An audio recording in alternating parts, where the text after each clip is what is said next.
Good morning, everybody. Welcome to Digital Watchmaking, Advanced Real-Time 3D Configurators for Luxury. Today's talk is about the high-level overview of our journey into the product configurator landscape. It's the first session of the day, so let's get started strong. I hope you all had a great night last night on the opening ceremony. And before we start, I want to talk a little bit about myself. My name is Bojan Andrejek, and I'm the CTO and co-founder of blackcode SA. And before that, I was a founder of another company called Metaworks LLC. In blackcode SA, we have multiple divisions, and I will talk about that. But before that, I want to say that I've had a career in filmmaking for more than 13 years. I'm in tech for 7 years. I'm the Unreal authorized instructor and storytelling fellowship alumni and mentor. Blackcode. Blackcode is a Swiss boutique agency, and we handle different industries such as luxury, medical, and different consumer tech industries. One agency, 3 divisions. Our original division is the real-time division, where we mostly use the Unreal Engine for our work. And this is the division who produced the configurators here. But you will see we had interdivision cooperation with our people from Web and Mobile division here. Web and Mobile division, we usually create apps and portals that go on mobile and web targets. And currently, we work on a couple of ecosystems, mostly for medical clients. And most recently, our latest add-on is the AI Research Division, which is a sister company called AIOS Companion SA. Within this, we created our first product called Companion, which is an AI chatbot with agentic capabilities and over 2,700 plus MCP integrations. But this is not what we are going to talk about, but I suggest you try this one on your own when you have time. So, interesting enough, when I started to work with Unreal Engine, my first project was a car configurator for an American company called BCDR, and we created the vintage cars, and you were able to configure them and to win some prizes. And this was back in the days of Unreal Engine 4, as you see. Before we start with the talk, I want to talk about the agenda for today.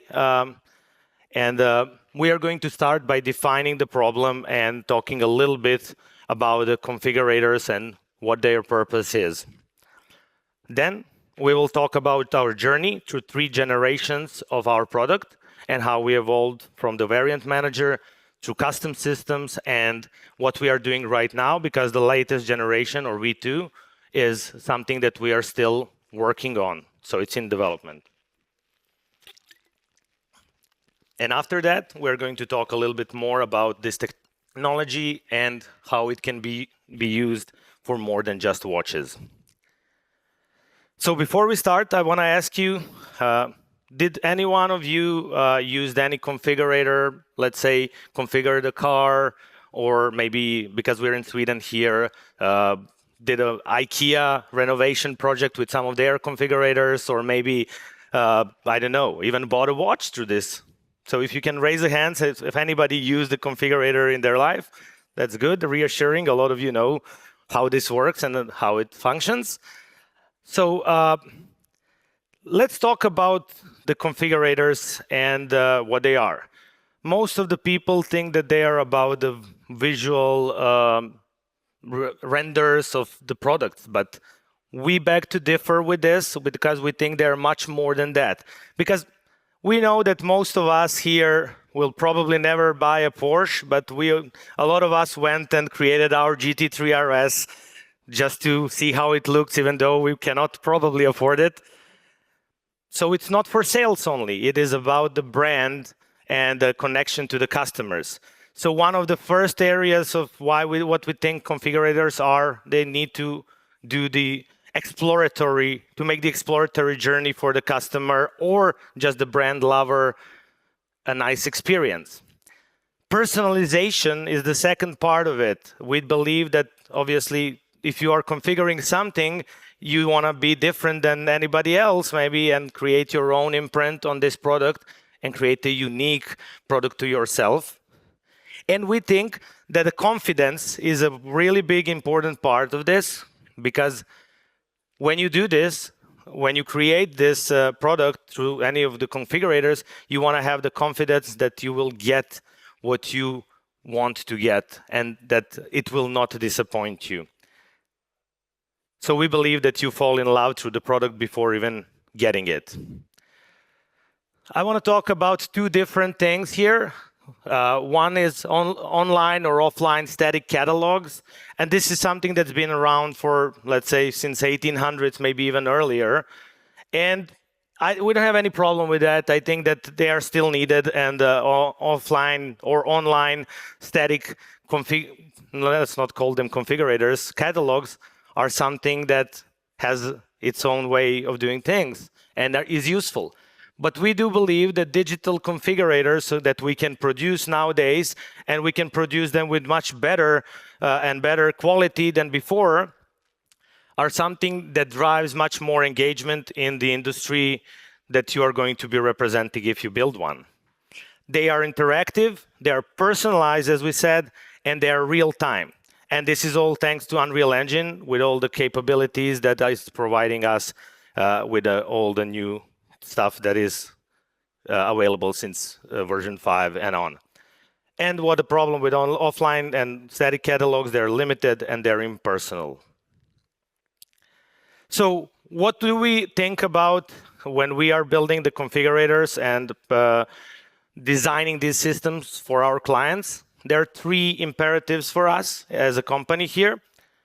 We think that the configurators must be realistic. Otherwise, you are not going to capture the audience, and in most of the times, it will not sell your product in a right way. So realism is one of the main three things. I will jump over to accurate now. I think that plays together with the realism. They need to be accurate because, okay, we can have nice, beautiful materials and really nice 3D render in real time with this. But if the accurate is not there, and when I say accurate, they need to convey all the real possibilities that this product can be physically created with.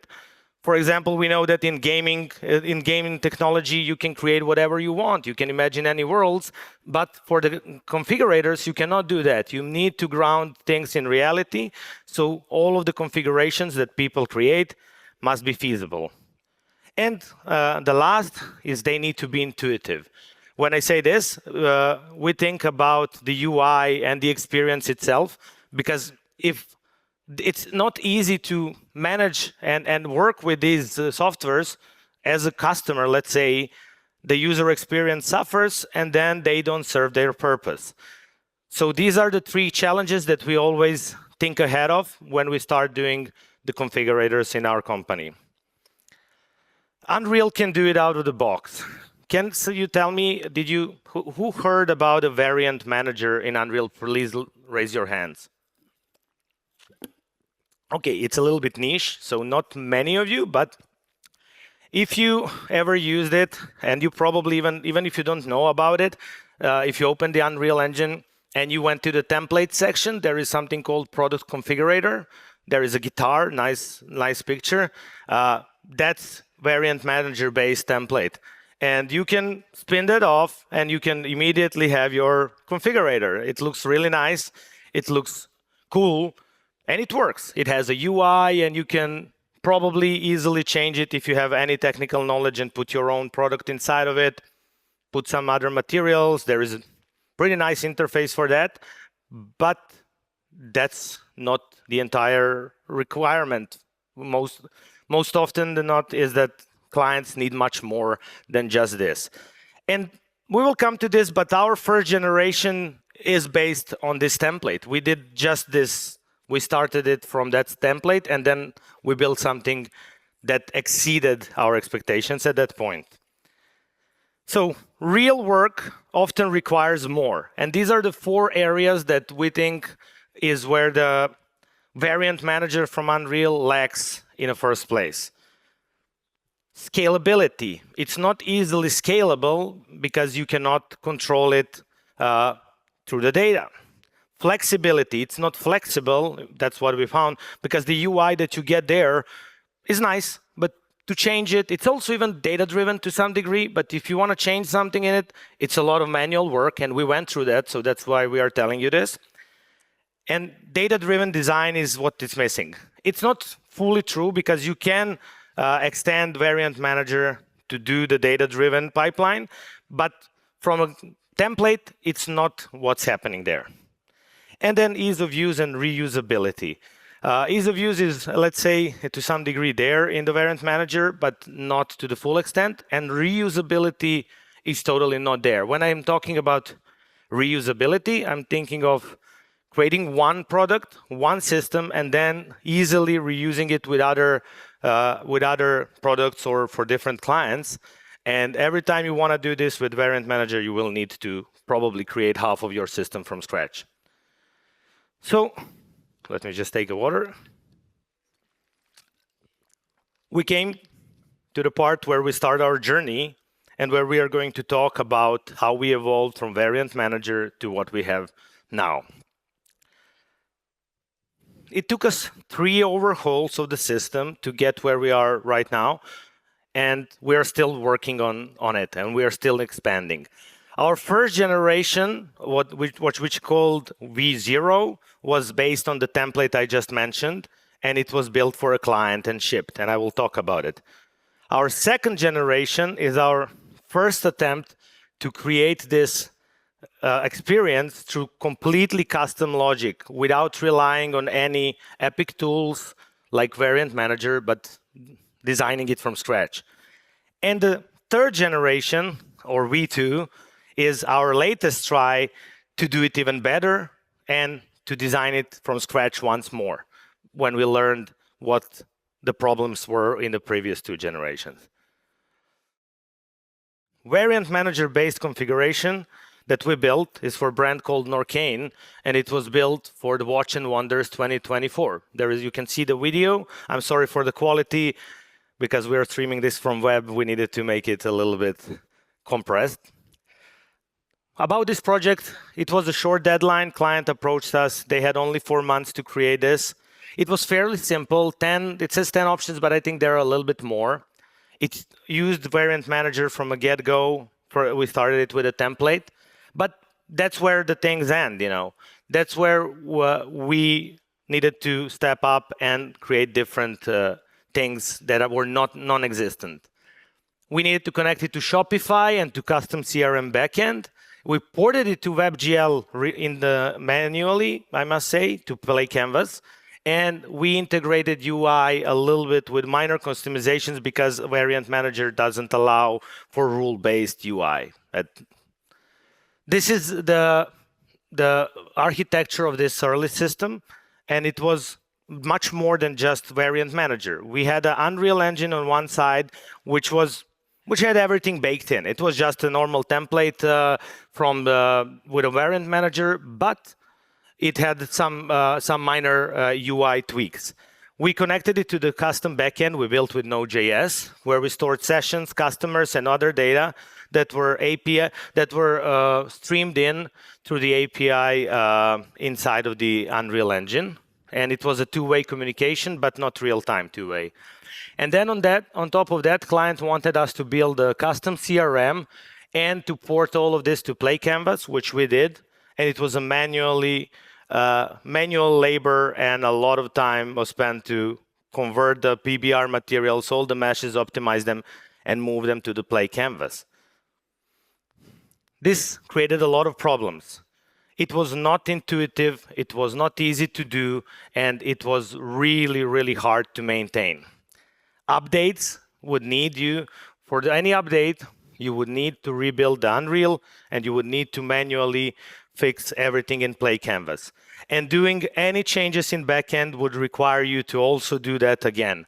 UIs were not flexible. There's no rule-based logic and no variation management that is driven by any data.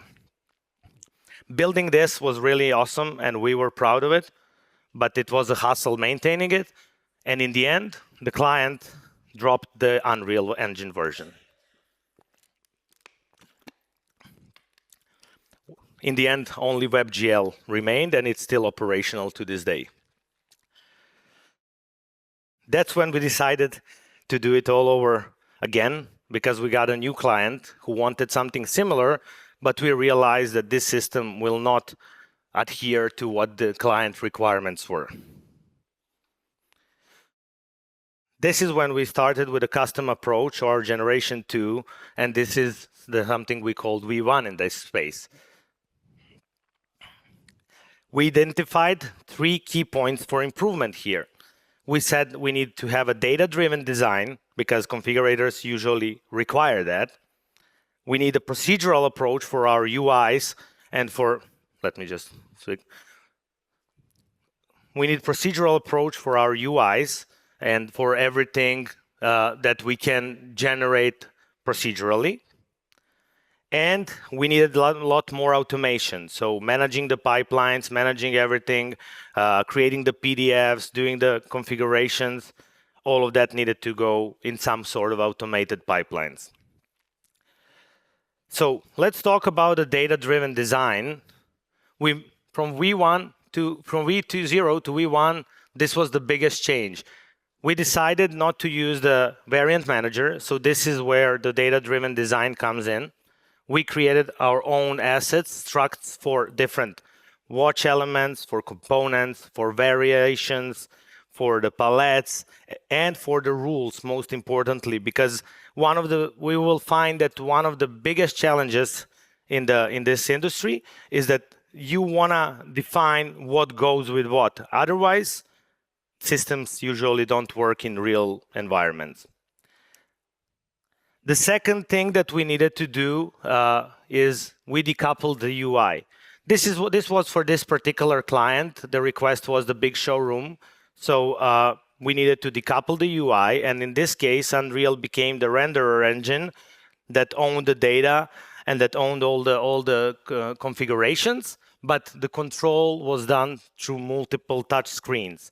All of these touch screens were procedurally generated. So you would create a watch configuration inside of the data, and it would sync with backend when the Unreal comes alive. And that backend data would then create the UI. So obviously, the UI was built in React, but it had some framework.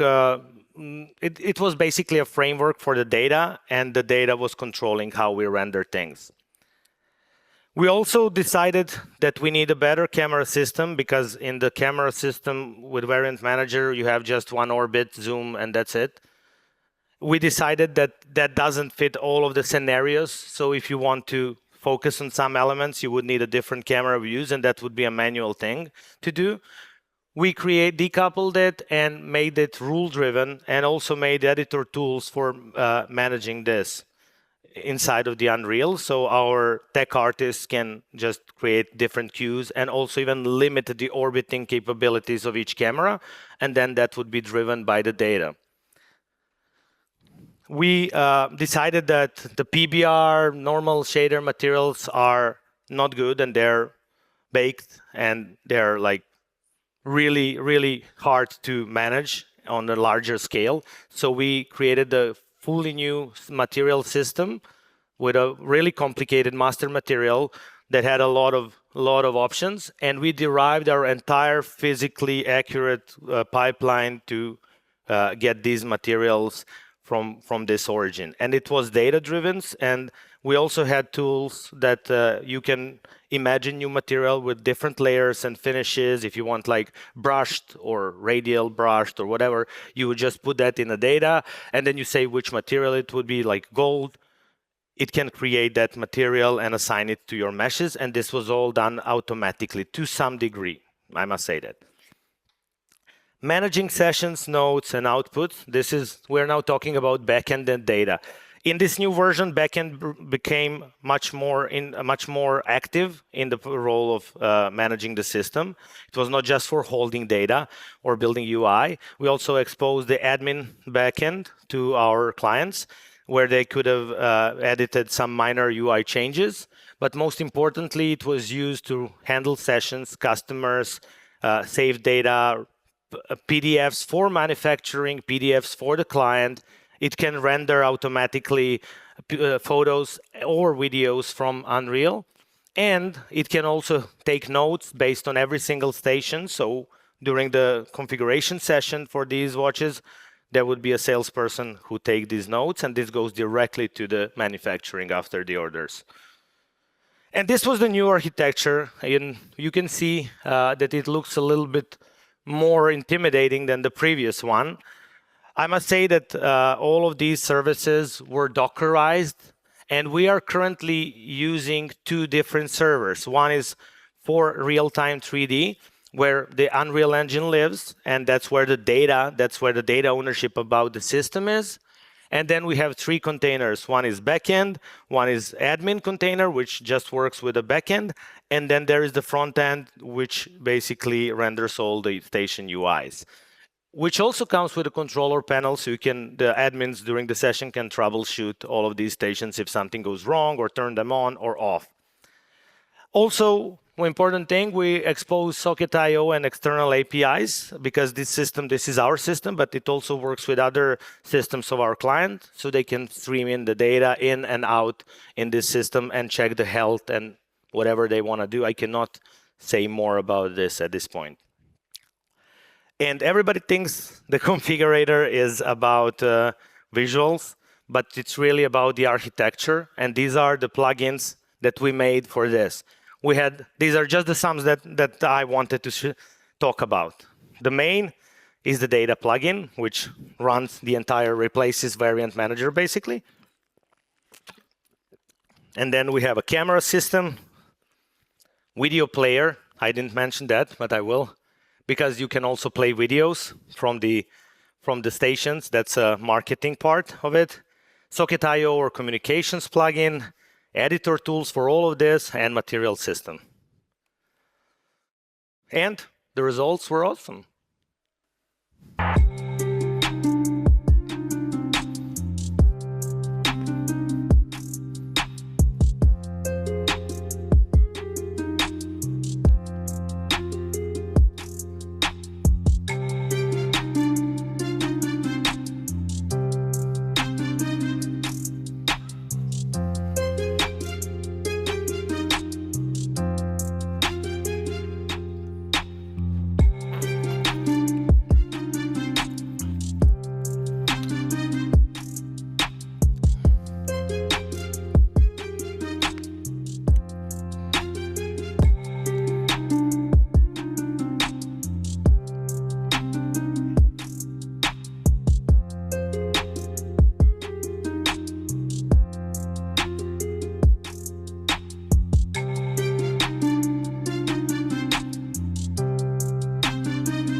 Before we move on, I must say that what you see here is not the final quality, obviously, and we cannot show the real product from our clients. So we remade this in the last 2 weeks from scratch just to show it here to you.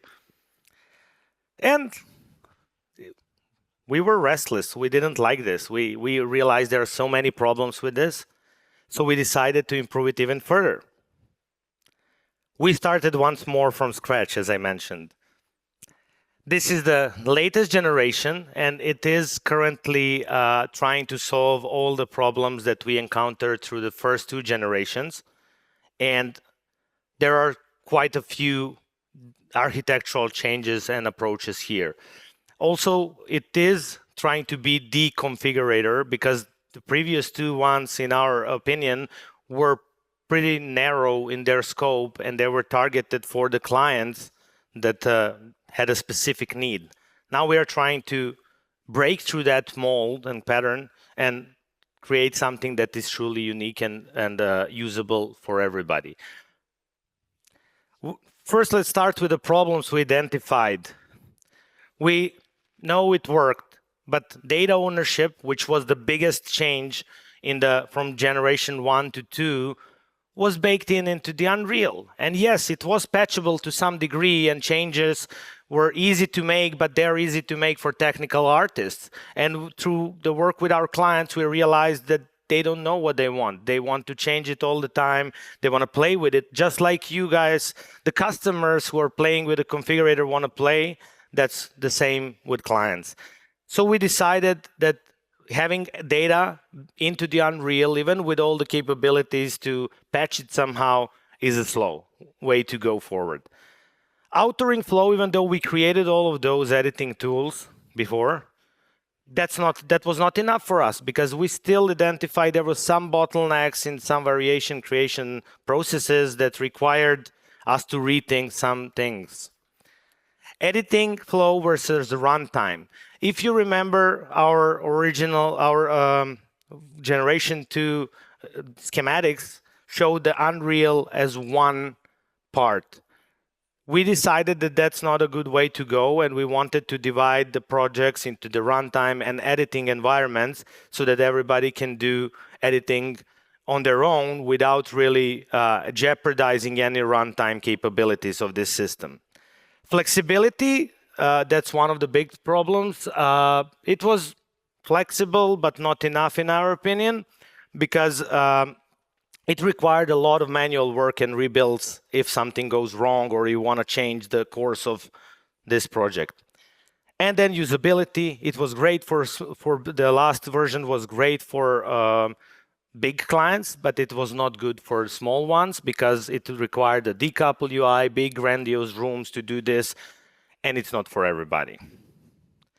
So the new version we created, or we are still creating, I must say that, is not built as a product. It's not aimed for one use case or multiple similar use cases.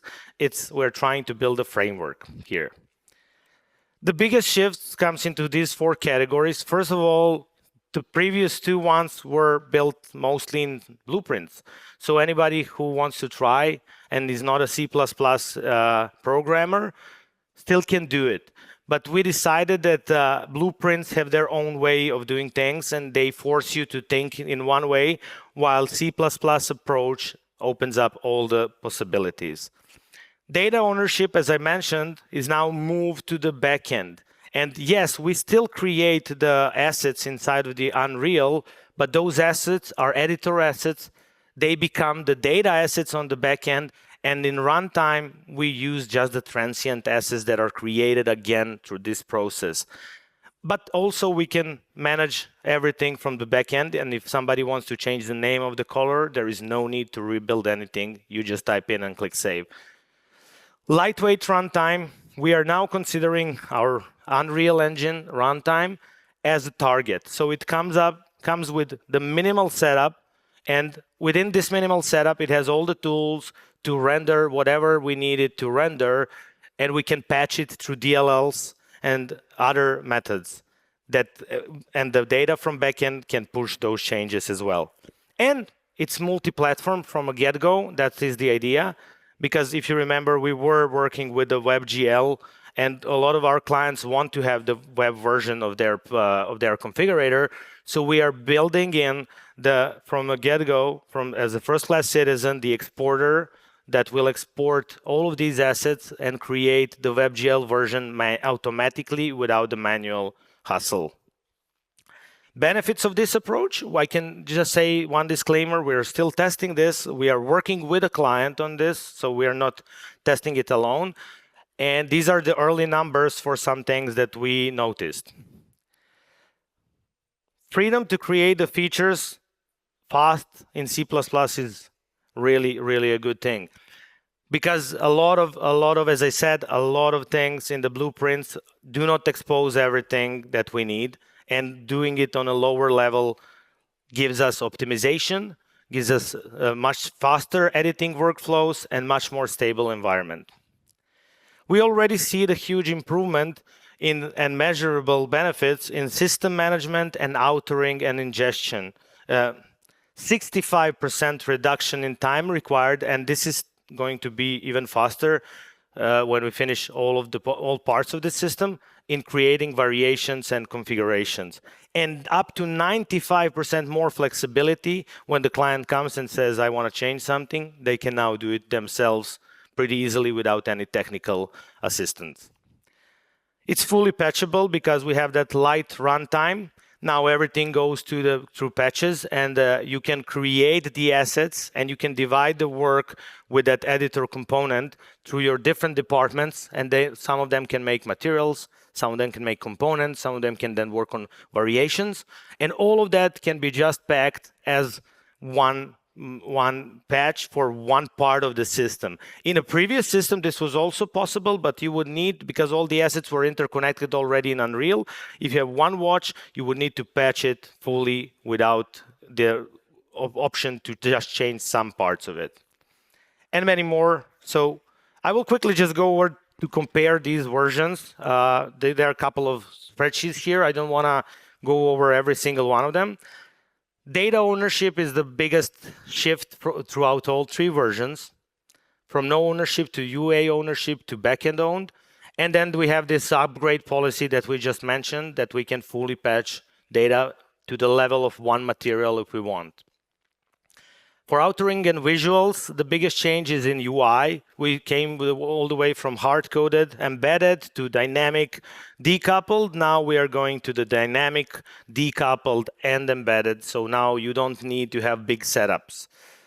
And material system came from the standard baked materials to fairly complex. But the latest addition to our pipeline is the material system profile. I will talk a little bit more about that because that was one of the bigger updates here. Technical information, team requirements are now getting to almost no requirements for technical personnel once we set up this. For the client, they can do it themselves most of the times. And earlier on, it was not possible. It would require technical artists and Unreal specialists for everything. And when we talk about web porting, we had it possible manually, then the version 2 doesn't have it at all. It's not even possible. And then now we are doing it through the wizard, and we want you to be able to port this automatically. Features, animation is now much more capable because in the new version, we are allowing for skeletal meshes, and now you can use animated blueprints and montages for your watch. So basically, you can recreate and create a digital twin from scratch. And just to recap this, we're getting something that's faster, lighter, modular, and reusable across different products and different use cases. This is the latest architecture. I will not go too deep into it, but the main changes are the data ownership change, decoupling of editing and runtime, and easy automated dockerization. Because we built the dockerization inside of the Unreal Engine, it can start all the containers for you with a couple of clicks from the UI. So let's zoom in a couple of these technical innovations. Creating variants is at least twice as fast with a data-driven design. I said that I will talk about a smart material system. That system was designed by my colleague, Daniel Potuznik from Udemy. And the system is almost the same system in terms of the materials, like in a previous version. But what we did, now we put the system profile data asset on top of it. So now you can define those rules inside of the data asset for any system that you want. You can use our materials or just the simple materials that you create. But when you pair this with a variation creation flow, now you have the smart material adding. You can click, I believe you already saw it there. You can click on the component, which you create in 2 seconds, and it automatically creates and recognizes all the channels for change. And then you can easily smart add and choose it with a chooser and click. That process took like 2 hours for 10 materials, I believe, that you saw were just created here. Now you can create any combination of assets for your watch or whatever the configurable object is. The difference is that before we had category and subcategory, so we had 2 levels deep. Right now we have a recursive structure that doesn't have no limits, so you can create any combination that comes to your mind, and there is also a tool for that. And now you don't need to do all the UI stuff here, because once you create the assets, the UI is now defined in the backend admin. And we also included the web-based web browser inside of the Unreal. So now the Docker station that you spin up also has the admin panel that you can view inside of the Unreal if you want to see it that way. And now we don't need to redefine data. There are no rebuilds. You can just add data and patch it easily. All configurations live now in backend, what we said. And this is only the tip of the iceberg and what I can say for now, but this has been our journey so far. This is a short last couple of slides. I just want to mention that this new system is not only for watches, and we are building it so it is usable for almost anything. Unfortunately, we didn't have time to create those videos for you where we explore these options, because we were short on time. But I will say my 3 picks that I would create with this, and probably we will publish demos with something like this in the future. Car configurator is something that we want to see this technology being used for. Product configurator, maybe, that's an easier way, that's on the simpler end of the scale. And real estate configurator is something that we want to do as a demo. We think that new camera system in this new version will allow us to have multiple room views and diverge from the one object, because when you do the car or a watch, that's one object, you rotate around it, and when you do the entire house, you need to have different views in different rooms. So that would be what I would try this on. And we're not done. This is something that we are working on with our client here. We plan on using this for education, content generation. It's already used with our clients, even the previous version for content generation, because you can create different assets and then render them, even though it's not for the client. Product design, this is something that our clients wanted to use internally. They want their product designers to experiment with the watches that they are creating to see how they can launch new versions to the market. And then it's also capable of creating this marketing material. And the last thing that we want to do with this, and also talking about this with a client, is support for Android and iOS. So they already have some iPad apps that they want to convert to use this technology. And we want to see this fully capable, because it's C++, fully adapted to mobile use as well. So we believe that configurators will become the infrastructure of personalization in the future.